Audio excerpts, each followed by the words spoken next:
Bukan saya menakut-nakuti. Jangan menganggap bahwa orang itu akan menjadi soleh dengan dari hasil rizki yang haram.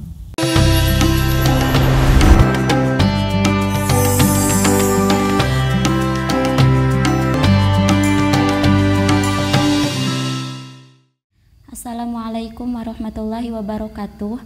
Saya ingin bertanya, bagaimana cara agar hati hadir dalam sholat? Dan mengapa disyaratkan diterimanya sholat itu apabila makanan yang dikonsumsinya halal dan juga pakaian yang dipakainya halal? Bukankah yang terpenting adalah hati hadir dalam sholat?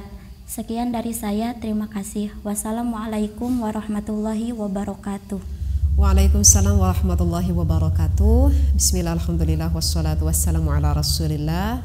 Bagaimana cara agar hati kita hadir gitu ya ketika kita sedang melakukan sholat? Sulit ya.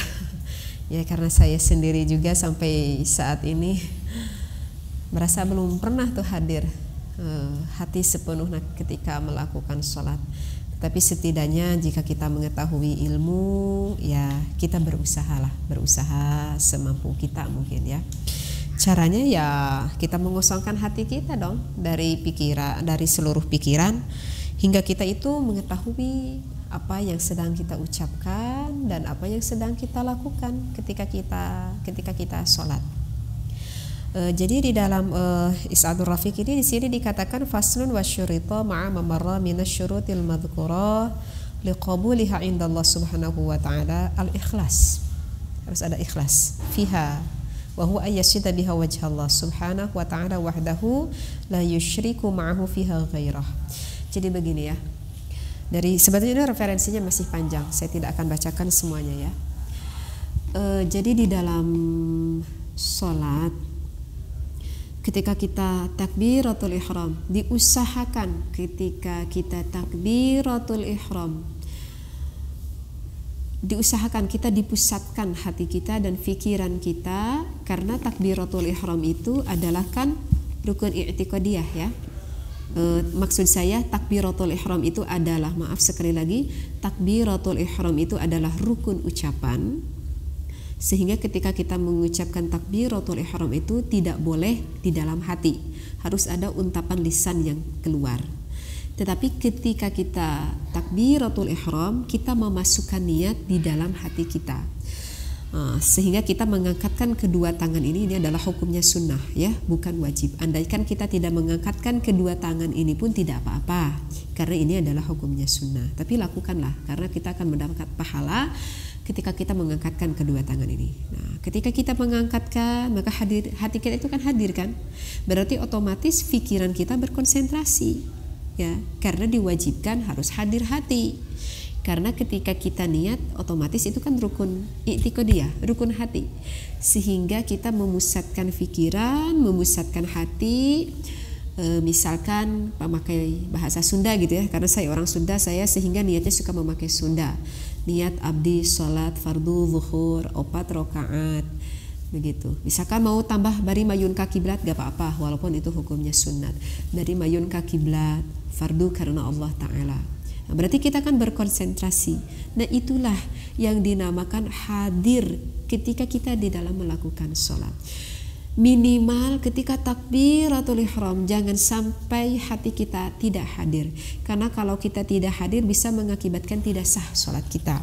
Karena kan kita di dalam niat itu harus yakin kita mau sholat apa, sholat fardu atau sholat sunat kah, sholatnya mau sholat apa, mau sholat duhur atau asar kah, begitu kan? Berarti kan otomatis kita harus fokus di dalam niat itu. Tetapi setelah kita sudah selesai niat fardu karena Allah Ta'ala, kemudian kita membaca doa iftitah, kita membaca Fatihah, ya sudah, kemana-mana pikiran kita. Kita ingat ke luar negeri, ke Amerika, ingat ke pakaian, misalkan barusan jemuran yang belum diambil, takut kehujanan, udah mulai kemana-mana tuh pikiran kita. Nah, maka jika ketika kita sedang sholat, kita hendak berpikirnya kemana gitu ya, hati kita mulai lagi kembali dan kita berkata kepada diri kita sendiri, kita itu sedang sholat, lagi sholat, minimal itu saja. untuk langkah awal minimal itu saja. Ketika kita sedang membaca apa, kita sudah melamun kemana, kembalikan lagi. Kita sedang sholat. Kita sedang sholat. Nah, kita kemana lagi, ngelamun lagi, kembalikan lagi hati kita. Kita sedang sholat, lagi menghadap Allah, ingin mendapatkan ridha Allah. Mungkin itu cara yang paling mudah seperti itu. Nah, karena kita sudah sedikit mengaji, sehingga di dalam sholat kita sudah mengetahui itu bahwa ketika kita membaca Allahu Akbar kabirau, itu adalah termasuknya iftitah, gitu ya. Ketika kita membaca Al-Fatihah, bahwa ini dikatakan Fatihah. Ketika kita membaca Subhana Rabbiyal Azimi wa bihamdi, bahwa ini yang dikatakannya ruku. Maka ketika kita melamun tuh kemana begitu ya. Nah, kita ingat, kita kan sedang takbiratul ihram. Melamun lagi kemana? Kita sedang ruku. Melamun lagi kemana? Kita itu sedang sujud. Selalu diingatkan oleh hati kita. Kita sedang sholat, sekarang kita sedang ruku kepada Allah. Melamun lagi kemana? Ingatkan, kita itu sedang sujud kepada Allah. Nah, itu sudah sangat membantu. Semakin kita mengaji, semakin banyak lagi ilmu kita, maka menambahlah di dalam hati kita. Kita sedang membaca Fatihah, ini hukumnya rukun, ini hukumnya wajib. Ketika kita sedang ruku, ingat kita lagi sholat, bahwa ucapan ini adalah sunnah, bahwa gerakan ini adalah rukun ataupun wajib. Itu karena proses sudah menambah ilmu di dalam diri kita, sehingga kita di dalam posisi sholat kita mengetahui mana ini yang rukun, mana ini yang sunnah, tanpa kita tinggalkan. Nah, itu sudah sangat membantu hati kita agar lebih khusyuk kepada sholat itu. Ataupun bisa dengan cara ketika lisan kita berkata, hati kita pun mengikuti. Tetapi ini tidak wajib kok hukumnya. Misalkan ketika kita sholat, ya, inni wajjahtu, ketika lisan kita berkata inni wajjahtu wajhiya lilladzi, sesungguhnya diri saya menghadap Allah, gitu ya. Ataupun kita ketika ruku, subhana rabbiyal azimi, maha suci dan Allah yang maha agung, wa bihamdih, dan memuji saya kepada Allah. Ketika kita mengucapkan kunut, Allahumma hdini fi man hadait, lisan kita berkata Allahumma hdini fi man hadait, ya Allah berikanlah saya petunjuk seperti orang-orang yang pernah Engkau berikan petunjuk, gitu ya, dan berikanlah petunjuk kepada diri saya.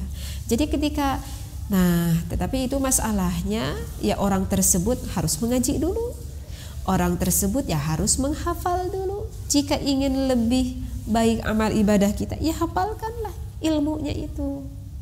Jadi agar ketika kita sholat, lamunan kita itu nggak kemana-mana gitu. Jadi ketika kita lisan berkata, hati pun berkata dengan artinya itu. Tetapi apakah kita mengetahui artinya ini hukumnya wajib? Oh tidak wajib sebetulnya. Ini hanya sebatas membantu kepada kita agar kita hadir ketika kita sholat, hati kita itu hadir, begitu ya. Jadi ketika kita sholat, hati kita itu hadir seperti itu. Jadi sungguh sangat baik sekali, walaupun kita sudah orang tua, kita ingin mendapatkan semakin ingin lebih dekat kepada Allah, ya hafalkan sedikit-sedikit. Sekarang kan sudah banyak ya jualan buku-buku, kita bacalah. Misalkan memakai bahasa Indonesia, orang Sunda yang memakai Sunda, begitu ya. Alhamdulillahirabbil alamin, ari sadaya puji nu opat kagungan Allah nu mangeranan sadaya alam. Ar-Rahmanir Rahim, Allah nu maha welas asih. Malik yaumiddin, Allah nu ngaratuan dina poe kiamah. Jadi ketika lisan kita berkata, hati kita fokus kepada artinya itu akan sangat lebih membantu hadir di dalam hati kita. Andaipun kita kalau tidak bisa, ya minimal seperti ini saja. Ketika kita sudah melamun gitu kemana gitu ya, maka ingat hati kita, kita sedang sholat. Kembali lagi, kita sedang sholat. Melamun lagi kemana? Kita sedang sholat. Nah, mungkin itu sedikit tips ya, untuk agar hati kita itu hadir ketika kita sedang sholat. Kemudian tadi saya dengar kan dikatakan harus hadir sholat. apakah makanan ataupun pakaian yang kita pakai itu berpengaruh kepada sholat kita? Ya jelaslah itu sangat berpengaruh. Karena di sini dikatakan wa min syuruti qabuliha aidan, bahwa dari sebagian syarat diterima, bahasanya qabuliha, sebagian dari syarat diterima sholat kita itu adalah ayyakuna ma'kaduhu wa mashrabuhu, setiap yang kita makan, wa mashrabuhu, setiap yang kita minum, wa malbusuhu wa musallahu, ataupun setiap yang kita pakai, ay kulli minha halalan, yang kita mikun, yang kita minum, kita makan, kita pakai, halalan, harus halal, tidak boleh barang yang haram.